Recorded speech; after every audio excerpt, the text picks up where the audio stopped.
Scientists are releasing a new warning about the threat of a massive supervolcano eruption, like the one under Yellowstone National Park in Wyoming. The European Science Foundation has released a 70-page report called Extreme Geohazards: Reducing the Disaster Risk and Increasing Resilience. It references the Yellowstone supervolcano. Northwest Wyoming, land of geysers, mountains, and lakes, is also sitting atop a supervolcano. And it just took what scientists describe as a deep breath. The Yellowstone volcano is one of a half dozen or so tantrumy mountains that earned the title supervolcano because its eruptions can eject nearly 250 cubic miles of ash, dust, and gas. For comparison, that's about 1,000 times the volume of Mount St. Helens eruption in 1980, which was in itself a pretty big deal. But you shouldn't be surprised. Yellowstone is famous for its hydrothermal features like geysers and hot pots and fumaroles, which are all products of this volcanic hotspot, where half-melted magma swells up close to the Earth. Swarm of earthquakes have hit Yellowstone National Park over the past week. The park is home to a massive supervolcano that could erupt at any time. So is the swarm warning us about a looming disaster. RT's Brigitte Santos joins me live from Los Angeles with the details. So Brigitte, how many earthquakes have hit Yellowstone this week? Natasha, the U.S. Geological Survey has tallied up over 500 earthquakes in that area in the past week. Now, this swarm began on June 12th, and it is currently ongoing. Swarms are incredibly common in this area. In fact, they account for about 50% of all of the seismic activity in Yellowstone. And these are quakes that are ranging from 4.5 in magnitude to below zero. So I'm not sure whether there's much cause for concern right now.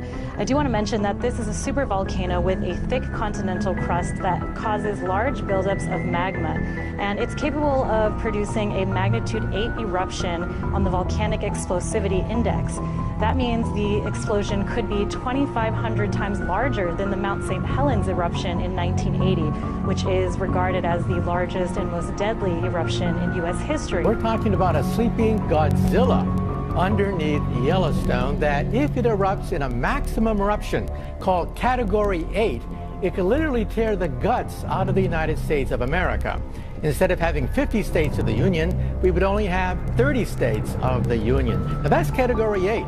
This report looked at Category 7, which is much more likely once every 1,000 years rather than once every million years. That means in every century, there's a 10% chance that somewhere on the planet Earth there could be a supervolcanic Category 7 eruption. That's the danger.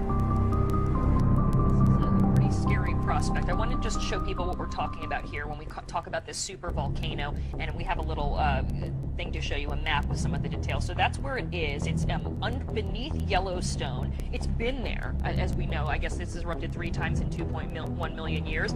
But what they're worried about is the fact that they say that the ground has started to swell in levels that they have not seen before, 10 inches in some places in the past year. What does that tell us? It tells us that there is activity in this supervolcano, which erupts roughly every 600 million years. But that's what's making us very nervous, because the cycle time corresponds to the present-day era. So every single murmur of this gigantic potential supervolcano, including the rise of the sea level, has to be watched very carefully. And visitors of Yellowstone National Park have been advised to keep off the roads. That's because the heat from a supervolcano beneath the Earth's surface is melting away the asphalt. Park officials have closed the 3-mile-long roadway known as Firehole Lake Drive and have asked visitors to park on the sides of the road.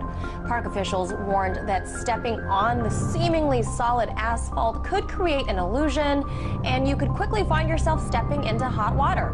Water buffalo stampede away from the sea. So maybe it's not surprising that this video was shot about 2 weeks before an earthquake measuring 4.7 rattled Yellowstone this past Sunday. There are several major curves, or threat curves, I call them, to the people of Earth. Geophysical changes, geological changes, astronomical changes, political changes, threat of war. All these factors are playing heavily upon people's minds today. The earthquake thing, I used to be able to predict them fairly accurately, between 70 and 90% on a given week.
reports.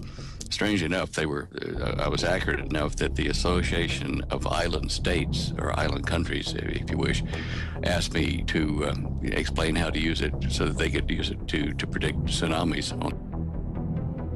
Some of the information from Yellowstone Park, where we have the Yellowstone caldera, since I think it was about February of last year, the government made all of the USGS employees, truck drivers moving equipment in and out of the sensor ranges there, everybody signed non-disclosure agreements with the government, facing penalties of cash fines and also imprisonment if they told what they're doing there in Yellowstone. And we had a geologist break silence. I won't name him, but anyway, they have been running huge, high volume internet lines from their sensors all over the Yellowstone Park area down into Texas.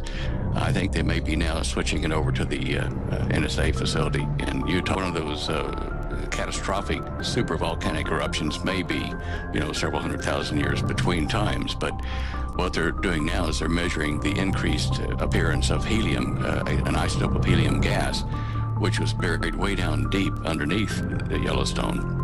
And when that starts to release, it means that there's geological activity down there in a deeper pool of magma, which they have recently. Well, the bottom line is we're going to see trouble with Yellowstone, and we're going to see trouble with Lake Taupo caldera down in North Island, New Zealand. Both of those are under severe stress from different types of tectonic plate movement, but they are both supervolcanoes. And Lake Taupo erupted last in 87 AD. It sent up so much ash from the southern hemisphere that the Chinese astronomers at that time recorded 3 days of darkness after the eruption down there. Now, USGS has been told not to panic people because it hurts real estate values in the economy if it gets too serious. But people who read between the lines will see that we're being warned by USGS, by drills and just kind of subtle warnings in the newspaper in California that earthquake activity and hence some volcanic activity is somewhat imminent. And they're trying to get people to gradually readjust their circumstance without causing a panic. Mind you, with all the illegals in California, I guess, if that fell into the sea, it wouldn't be a great loss, but still, you got to give them a chance. The new plasma pool they found deep down has opened up a vent to the northwest, heading toward Mount St. Helens direction.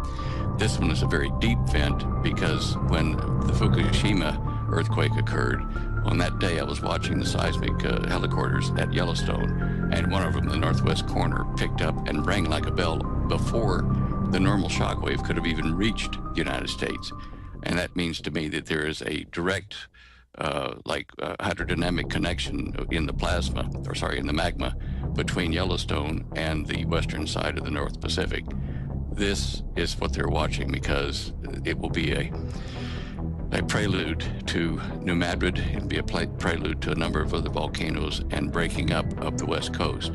So the Yellowstone caldera is kind of a new kind of instrument in addition to being a threat. I wanted to jump in here real quick tonight and share an email that I received from a guy that I knew a long time ago, a very trusted individual that has in certain ways risked his life for me and same as I did for him. But he sent me a very disturbing email today, and you can see right here it was 8:06 p.m. exactly, like 17 minutes ago. It took me a minute to get everything set up. I am not disclosing this individual's name on the email. It's just not going to happen. But let me read the email for you. It says, "Hello, Tom. Just wanted to take a minute to give you a heads up. I know you have been well prepared for a long time, my friend.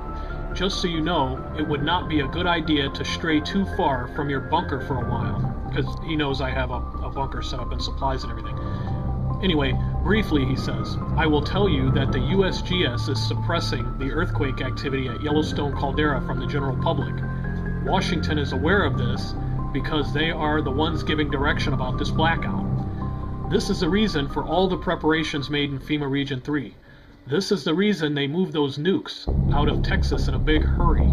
I heard something about that before.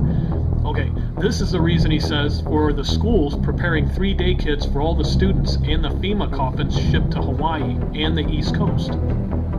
They thought it was all going to go with the passing of Comet Ison, and that's why they were preparing at breakneck speed on the East Coast. They are expecting millions of refugees after the eruption. They are saying the new Madrid is also waking up, and all of this is due to an increase in solar activity affecting all the fault lines in the world. You know me, friend, and I got to tell you, I'm scared to death for myself and my family, because I overheard a man say the other day that the big one is on the way. He leaves it with, got to go for now, friend. I hope you can survive this. No, he says, I know you can survive this, Tom, because as long as I have known you, you have always had a strong will to survive. I hope to join you and your family soon. Please save us a spot. And he knows that I will always have a spot for him. But this is definitely pretty disturbing, and I guess it's all coming through the State Department, USGS.